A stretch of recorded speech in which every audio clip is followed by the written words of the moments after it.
Sa kabila, ate. Sa kabila. Sa kabila. Maritis ka kasi. Tingnan mo ang itsura mo. Kapal ng mukha mo.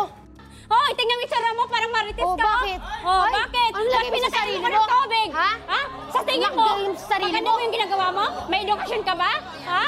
Totoo bang pinatayan mo siya ng kontador? Opo, pinatay ko po talaga, ma'am. Bakit mo pinatay ang kontador habang siya, kontador ng tubig habang siya ay naliligo? Nakagamit lang yan sa tita ko Kasi po, pag hindi ko po pinatay yung tubig, lalaki po yung bill namin. Hoy, pwede mo naman ako kausapin. Bakit? Ba't bigla mong pinatay? Alam mo naman nakasabon ako, nahubot-hubad ako. Lalabas ako. Mali ko bang naliligo ka?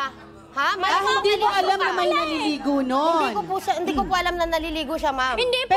Nandun po nga, padaan-daan nga siya eh. Tapos galing po siya sa baba, galing po siya sa tindahan, bumili, tapos bumaba siya.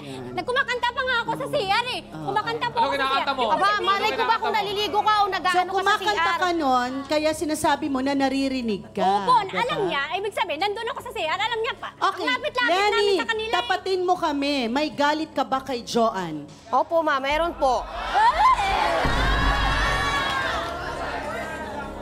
Amar, sandali. Nung pinatay mo yung kontador, ilan ba nakakabit sa inyo? Ilan ang namatayan ng tubig? Siya lang ba o marami? Bali, 3 po kami lahat. Hindi nagreklamo yung dalawa? Hindi po. Ay, ilan lahat? 3 kayo? Bali, dalawa po sa amin banda. Kailang tapos galit isa mo po sa akin kanila. ah. Yung isa walang gumagamit? Wala po. Okay pala. Yung pa Mama Carla. Okay, saan galing ang galit mo kay Joanne? Ito ba ay may koneksyon na para hindi ka na magpaalam na patay ng kontador niya? Oo nga po. Pinatay mo na lang bigla? Opo, meron po. Okay, ano ang galit mo, Lenny? Dahil po sa nakukutuban ko po siya na yung asawa ko, kinakalantarin niya doon sa loob ng bahay nila. Diyos ko! Kung ako ang asawa mo, iwanan talaga kita. Sa itsura mo pa naman yan. Diyos ko, magkaiba tayo. Naku po! Kasal ka Bakit ba? naman hindi Joanne, ikaw ba ay kasal? Hindi po. Okay, so hindi asawa. Kinakasama, Opo. no? So ilang taon mo nang kinakasama itong taong ito? 13 years po. 13 years. So parang asawa na rin, ano? Attorney. Okay, so may mga anak kayo? Meron po. Ilan? 6. 6 ang anak. Ano ba itsura nitong, imuestra mo nga sa amin ang itsura ng asawa mo. Ito ba ay tall? May itsura po yan. Nakagusto pa nga sa akin.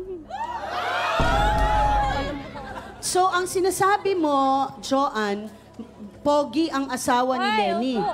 Opo. Opo, totoo ma'am, Siya po pogi yung po. kinukuha ng tita ko kasi po malapit eh. Kaysa naman kukuha ka sa malayo. Eh nagpagawa po yung tita ko noong October. Simula po to, nagkagaanan po kami ng loob. Pala mukha nito. Lakas sa loob. Opo. Hindi nga. Totoo ba yan, Lenny? Nakausap mo ba yung asawa mo tungkol dito? Opo ma'am, nakausap ko po. Iba rin talaga ang tubero. Iba rin Eh talaga ang syempre tubero. may iba pag maapil eh. Ikumpara mo Iba rin naman sa'yo. talaga ang mga tobero, no?